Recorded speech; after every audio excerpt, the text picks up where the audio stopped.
Hello, in front of me I've got Nissan Murano. In this video we'll check the key fob features.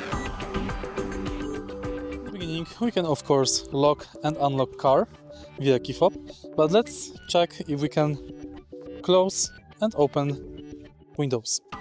To check it, press and hold lock button. Unfortunately windows are not closing, but let's try to open them. Same, not opening.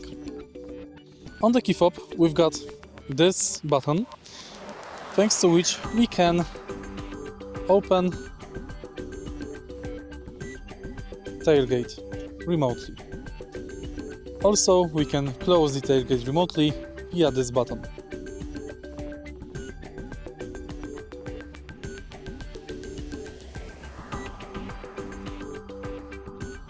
And that's basically it. If you find this video helpful, please leave like, comment and subscribe.